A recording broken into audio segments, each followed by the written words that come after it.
capítulo 45 de la infalibilidad tradicional. Puesto que hemos sido conducidos a decir algunas palabras de la jerarquía de las funciones iniciáticas, debemos considerar todavía otra cuestión que se vincula a ella más particularmente, que es la de la infalibilidad doctrinal. Por lo demás, podemos hacerlo colocándonos no solo desde el punto de vista propiamente iniciático, sino desde el punto de vista tradicional en general, que comprende tanto el orden exotérico como el orden esotérico. Ante todo, lo que es menester establecer en principio, para comprender bien de qué se trata, es que lo que es propiamente infalible es la doctrina misma y únicamente ella, y no los individuos humanos como tales, cualesquiera que puedan ser por lo demás. Y si la doctrina es infalible, es porque es una expresión de la verdad, que en sí misma es absolutamente independiente de los individuos que la reciben y que la comprenden. Vale, yo creo que esto resume el capítulo. Se puede cerrar acá.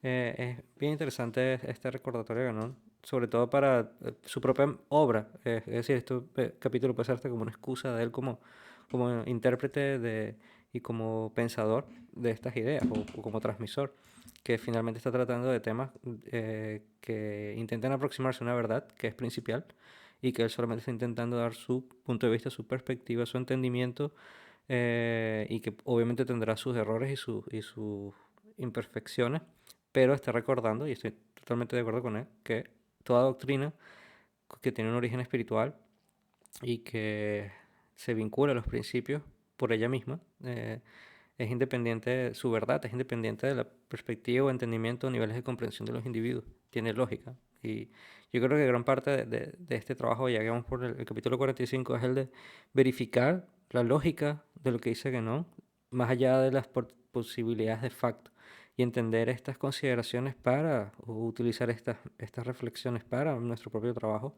de trabajo interior, que ayude un poco a facilitar a la mente para abordar lo que es el camino iniciático, el camino del símbolo, el camino del simbolismo y de utilizar estos símbolos como soporte y apoyo para justamente hacer el trabajo interno o el estudio de las diferentes doctrinas que se manifiestan en el mundo en diferentes tiempos y lugares. Y estas consideraciones son útiles y ayudan mucho a posicionarse desde un punto de vista que no es el habitual, sobre todo para el estudioso externo o el estudioso científico. Y bueno, el objetivo de esta lectura justamente es eso. Yo creo que Guénon escribía para personas que eran muy mentales, muy racionales y que al finalmente lo que estamos buscando es una lógica que se mantiene detrás de estas lecturas y de los temas que estamos tratando, pero siempre con una mente crítica naturalmente, y parte de esa mente crítica es esto que nos está mencionando acá, entender que esta doctrina, que la verdad única, de forma lógica, es independiente, es absolutamente independiente de los individuos que la reciben y que la comprenden. Continuando con la lectura, vamos a ver cómo Guénon, creo que nos explica muy bien los temas, cómo él aborda y cómo desestructura estos puntos. La garantía de la doctrina reside, en definitiva, en su carácter no humano. ¿Qué quiere decir? Espiritual, en su esencia espiritual o trascendente, de otro orden. Y por lo demás, se puede decir que toda verdad, de cualquier orden que sea, si se considera desde el punto de vista tradicional, participa de este carácter, ya que no es verdad sino porque se vincula a los principios superiores y deriva de ellos a título de consecuencias más o menos inmediata o de aplicación a un dominio determinado. Bien, esto es natural, no sé por qué no retorna a este punto. Se puede decir que toda verdad, cualquier orden que sea, se considera desde el punto de vista tradicional, participa de este carácter que es espiritual. Yo creo que en el mundo moderno, venía hoy reflexionando justamente sobre ese tema, sobre que he escuchado recientemente hablar mucho de nuevo del inconsciente colectivo de Jung, mucho de explicaciones de por qué diferentes símbolos se repiten en diferentes tiempos y lugares de la misma manera, y siempre se le intenta dar un sentido psicologista y hay como una especie de em, alergia a lo espiritual. Y es preferible para muchas personas concebir una explicación psicologista que una que aborde principios trascendentes que sean metafísicos. Y es algo que es interesante de por qué una mente con la capacidad racional y de lógica le cuesta tanto entender un orden de realidad que simplemente no podemos descartar. Y a ver cómo Guénon explica acá este tema de los principios, ya que no es verdad, sino porque se vincula a los principios superiores. Este de los principios superiores, aún hoy en nuestros días, cada día es más incomprendido. Y creo que hay que regresar constantemente es a la meditación de estos principios. Por lo tanto, todo punto de vista tradicional deriva de ellos a título de consecuencia más o menos inmediata o de aplicación a un dominio determinado. Continuamos. La verdad no está hecha por el hombre. Esto estaba muy bien. Subrayado en idea principal de segundo grado. La verdad no está hecha por el hombre, como lo querrían los relativistas y los subjetivistas modernos, que abundan hoy día más que antes, sino que se impone al contrario a él. No desde el exterior, a la manera de una obligación física, sino en realidad desde el interior, porque el hombre no está obligado evidentemente a reconocerla como verdad más que si primeramente la conoce, es decir, si ella ha penetrado en él y si él se la ha asimilado realmente. Estamos a poner tercer orden de importancia, porque es importante recordar eso. Aquí hay una llamada. Decimos que el hombre se asimila a una verdad, porque es la manera de hablar más habitual, pero se podría decir también inversamente que se asimila él mismo a esta verdad. Seguidamente se comprenderá la importancia de esta precisión y quizás tiene que ver con la fórmula coránica también, de manera que uno lo ve de Dios guía a quien quiere y tiene que ver un poco de la naturaleza de las personas es la que facilita o no la armonía con algunas ideas. En efecto, continuamos. Es menester no olvidar que todo conocimiento verdadero es esencialmente, en toda la medida en que existe realmente, una identificación del conocedor y de lo conocido. Una identificación, un reconocimiento. Identificación todavía imperfecta y como por reflejo en el caso de un conocimiento simplemente teórico, e identificación perfecta en el caso de un conocimiento efectivo. Está epistemológico un poco este capítulo.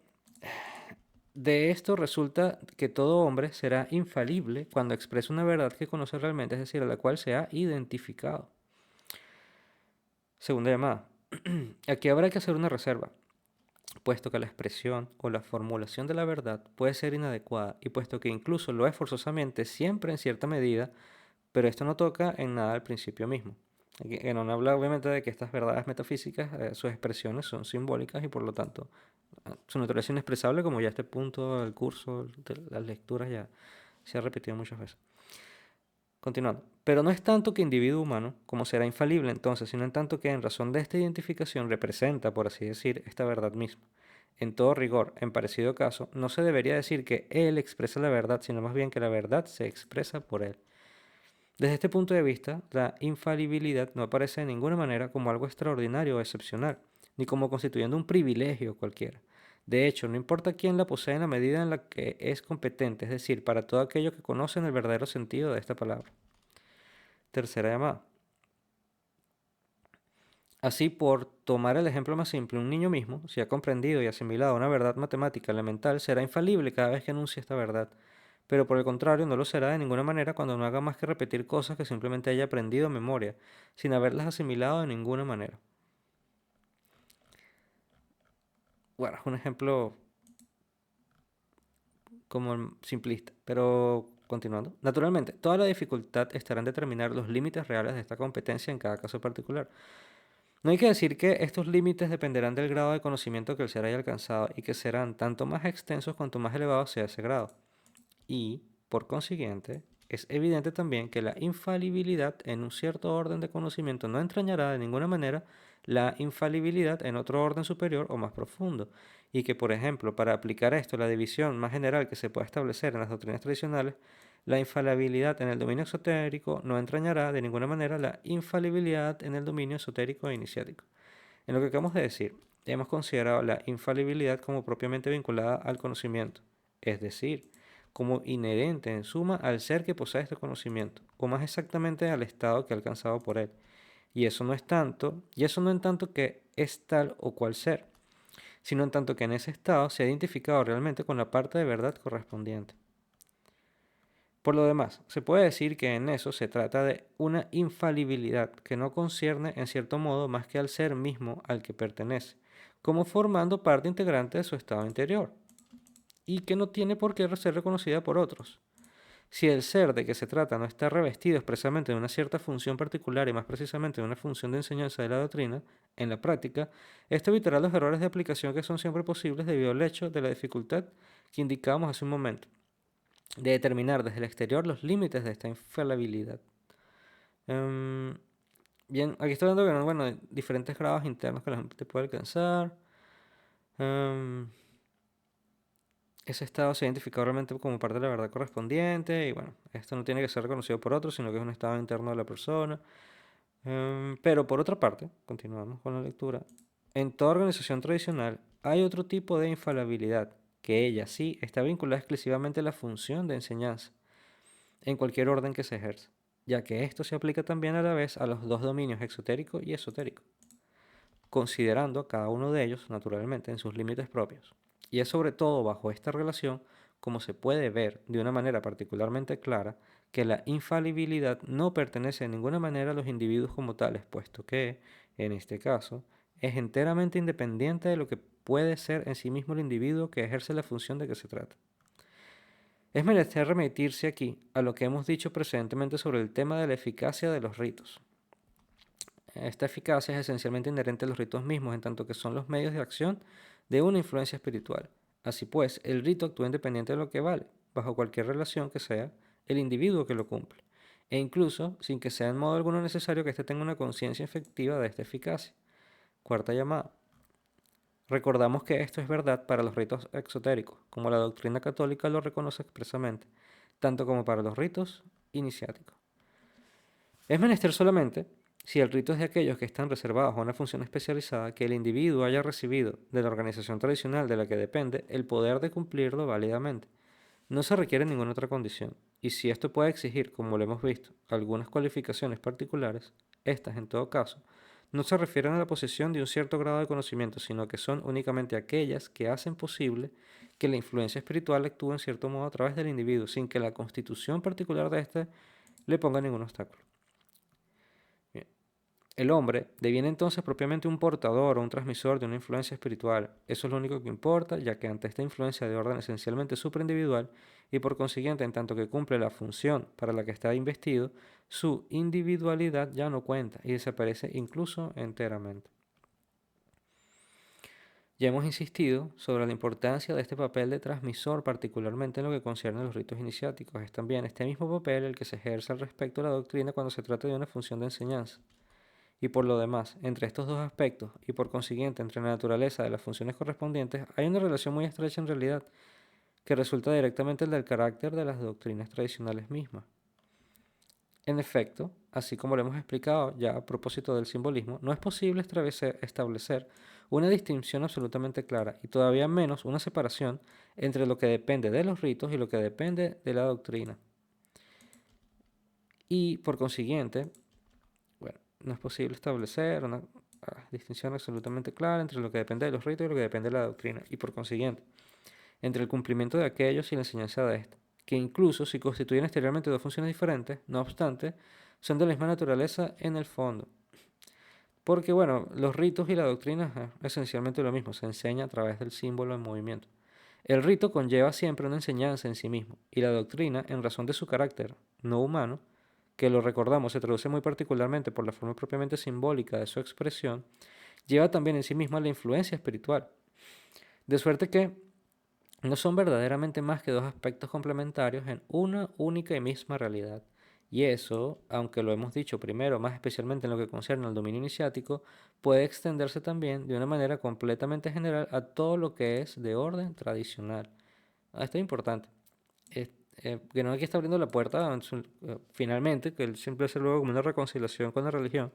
Em, Todo conocimiento religioso, toda doctrina religiosa es esencialmente iniciática en el fondo también, porque es simbólica y toma, se puede tomar como base también. Una persona puede ver un rito exotérico y obtener un punto de vista exotérico y un iniciado que está intentando alcanzar grados interiores en base a la meditación de ese simbolismo, también puede sacarle un gran provecho a la meditación sobre un símbolo que es propiamente religioso, desde un aspecto occidental, que es donde realmente existe este tema de religión, como se entiende hoy día, esta separación de una doctrina en un aspecto externo e interno. Em, en fin, vamos a ver cómo que no. lo ve, como lo explica, pero vamos a ver cómo continúa. En principio, no hay ninguna distinción que hacer a este respecto, de hecho, solo puede haber una, en el sentido de que, puesto que en el dominio iniciático la meta esencial es de puro conocimiento, una función de enseñanza, aun cualquier grado que sea, normalmente no debería ser confiada más que a aquel que posee un conocimiento efectivo de lo que debe enseñar. Tanto más cuanto que lo que importa aquí es menester la es de nuevo, tanto más cuanto que lo que importa aquí es menos la exterioridad de la enseñanza que el resultado de orden interior que debe contribuir a producir en los que la reciben. Mientras que en el orden exotérico, cuya meta inmediata es otra, aquel que ejerce una tal función puede tener muy bien simplemente un conocimiento teórico suficiente para expresar la doctrina de una manera inteligible. Pero en todo caso, eso no es lo esencial, al menos en lo que se refiere a la infalibilidad vinculada a la función misma. Desde este punto de vista se puede decir esto: el hecho de estar investido regularmente de algunas funciones permite a él solo y sin otra condición cumplir tales o cuales ritos. Hay una quinta llamada. Desde que decimos regularmente, eso implica en efecto necesariamente la posesión de las cualificaciones requeridas. De la misma manera, el hecho de estar investido regularmente de una función de enseñanza entraña por sí mismo la posibilidad de cumplir válidamente esta función, y para eso debe conferir necesariamente la infalibilidad en los límites de lo que se ejerce esta función. Y en el fondo, la razón de ello es la misma en uno y otro caso. Esta razón es, por una parte, que la influencia espiritual es inherente a los ritos mismos que son su vehículo, y es también por otra que esta misma influencia espiritual es igualmente inherente a la doctrina, por eso mismo de que ésta es esencialmente no humana. Por consiguiente, es siempre ella, en definitiva, la que actúa a través de los individuos, ya sea en el cumplimiento de los ritos, ya sea en la enseñanza de la doctrina, y es ella la que hace que estos individuos, cualesquiera que puedan ser en sí mismos, puedan ejercer efectivamente la función en la que están encargados. Una sexta llamada. Esta acción de la influencia espiritual, en lo que concierne a la enseñanza doctrinal, lo que el lenguaje de la teología católica designa como la asistencia del Espíritu Santo. En estas condiciones, bien entendido, el intérprete autorizado de la doctrina, en tanto que ejerce su función como tal, no puede hablar nunca en su propio nombre, sino únicamente en el nombre de la tradición que representa entonces y que encarna de alguna manera, y que es la única realmente infalible. Mientras ello es así, el individuo ya no existe, sino en calidad de simple soporte de la formulación doctrinal, que no desempeñan es un papel más activo que el papel que desempeñan las hojas sobre las que se imprime un libro en relación a las ideas a las que sirve de vehículo. Por lo demás, si le ocurre hablar en su propio nombre, por eso mismo ya no está en el ejercicio de su función, y entonces no hace más que expresar simples opiniones individuales, en lo cual ya no es en modo alguno infalible, como tampoco lo sería otro individuo cualesquiera. Mientras leo esto se me ocurre que este capítulo podría ser una contestación también al hecho de por qué Guénon se puede sentir él en propiedad de hablar sobre estos temas de cierta forma. El tema de tener, por ejemplo, el grado de maestro masón, él lo pondría en esa posición, en esa función, y en cierta forma le haría una validación doctrinal para él decir, bueno, yo estoy hablando de esto, tal, tal. Pero sería como una contestación secundaria, lo que nos está hablando acá un poco sobre cómo las funciones que se ejercen dentro de un contexto de enseñanza espiritual o tradicional entran en un segundo plano del individuo, y lo que importa es la doctrina y lo que se está transmitiendo, y cómo cualquier opinión personal que se pueda expresar entra entonces como fuera del ejercicio de esa función, que las personas dentro de estas enseñanzas no son sino vehículos de verdades que les trascienden. Entonces, bueno, continuando. Por lo demás, si le ocurre hablar en su propio nombre, como ya dijimos, eso mismo ya no está en el ejercicio de su función, y entonces no hace más que expresar simples opiniones individuales, en lo cual ya no es en modo alguno infalible, como tampoco lo sería otro individuo cualquiera. Así pues, por sí mismo, no goza de ningún privilegio, ya que desde que reaparece y se afirma su individualidad, deja de ser inmediatamente el representante de la tradición para no ser más que un hombre ordinario que, como cualquier otro, bajo el aspecto doctrinal, vale solamente en la medida del conocimiento que posee realmente en propiedad, y que, en todo caso, no puede pretender imponer su autoridad a nadie. Séptima llamada. Todo esto es estrictamente conforme a la noción católica de la infalibilidad pontificial. Lo que puede parecer extraño en esta, y lo que en todo caso la es particular, es solo que la infalibilidad doctrinal se considere en ella como concentrada toda entera en una función ejercida exclusivamente por un solo individuo, mientras que en las demás formas tradicionales se reconoce generalmente que todos aquellos que ejercen una función regular de enseñanza participan de esta infalibilidad en una medida determinada por la extensión de su función misma. Bien. Por consiguiente, la infalibilidad de que se trata está vinculada únicamente a la función y no al individuo, puesto que fuera del ejercicio de esta función, o si el individuo deja de desempeñarla por una razón cualquiera, ya no subsiste nada de esta infalibilidad en él. Y nos encontramos aquí un ejemplo de lo que decimos más atrás, a saber, que la función, contrariamente al grado de conocimiento, no agrega verdaderamente nada a lo que un ser es en sí mismo, y no modifica realmente su estado interior. Debemos precisar todavía que la infalibilidad doctrinal, tal como acabamos de definirla, está necesariamente limitada como la función misma a la que está vinculada, y eso de varias maneras. Primeramente, no puede explicarse más que en el interior de la forma tradicional de la que depende esta función, y es inexistente al respecto de todo lo que pertenece a cualquier otra forma tradicional. En otros términos, nadie puede pretender juzgar una tradición en el nombre de otra tradición, y una tal pretensión sería falsa y legítima, porque no se puede hablar en el nombre de una tradición más que de lo que concierne a esa tradición misma. Eso es en suma evidente para quien quiera que no aporte al caso ninguna idea preconcebida. Después, si la función pertenece a un cierto orden determinado, no puede entrañar la infalibilidad más que para lo que se refiere a ese orden únicamente, que puede, según los casos, estar encerrado en límites más o menos estrechos. Así, por ejemplo, sin salir del dominio exotérico se puede concebir una infalibilidad que, en razón del carácter particular de la función a la que está vinculada, concierne únicamente a tal o cual rama de la doctrina, y no a la doctrina en su conjunto. Y con mayor razón, una función de orden exotérico, cualquiera que sea, no podría conferir ninguna infalibilidad ni por consecuencia ninguna autoridad respecto del orden esotérico.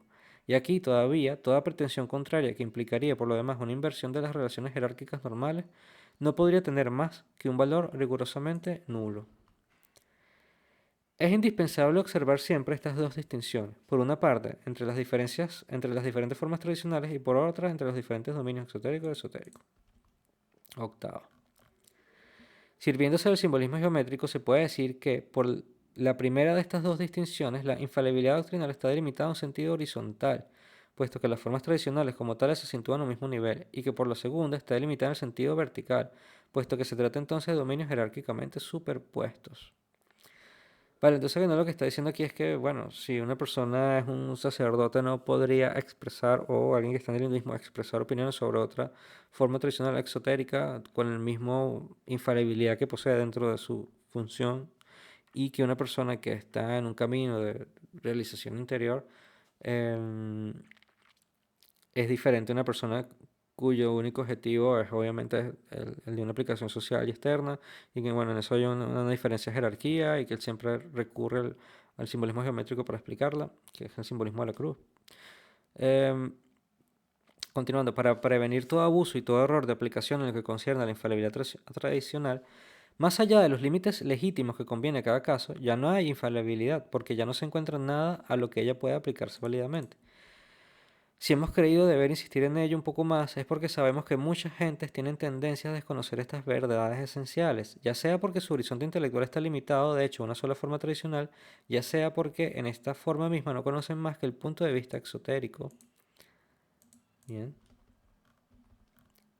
Todo lo que se les puede pedir, todo lo que se les puede pedir para que sea posible entenderse con ellos, estas personas que mencionan que no, eh, es que sepan y quieran reconocer hasta dónde llega realmente su competencia, a fin de no correr nunca el riesgo de meterse en el terreno del prójimo, lo que por lo demás sería sobre todo lamentable para ellos mismos, ya que con eso no harían en suma más que dar la prueba de una incomprensión probablemente irremediable.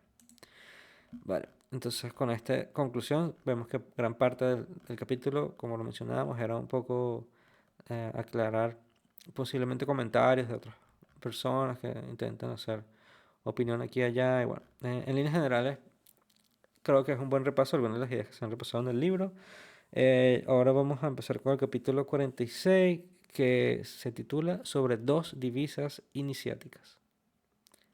Igual, antes ya de cerrar el capítulo, igual tiene varias consideraciones importantes, sobre todo el recordatorio del papel secundario del individuo y de los elementos tradicionales de la doctrina y del rito. Creo que esos serían los dos puntos más fundamentales de repaso de este capítulo para tener en cuenta, y de cómo la verdad en su orden principal, cuando son, y creo que me gusta como lo dice acá, que hay esta, muchas personas tienen esta tendencia a desconocer estas verdades esenciales, y el tema de las verdades esenciales es justamente lo que es la base de todo, que le da la infalibilidad y le da la influencia espiritual a los diferentes símbolos que se intentan estudiar por su orden de realidad, por su naturaleza principal, esencial.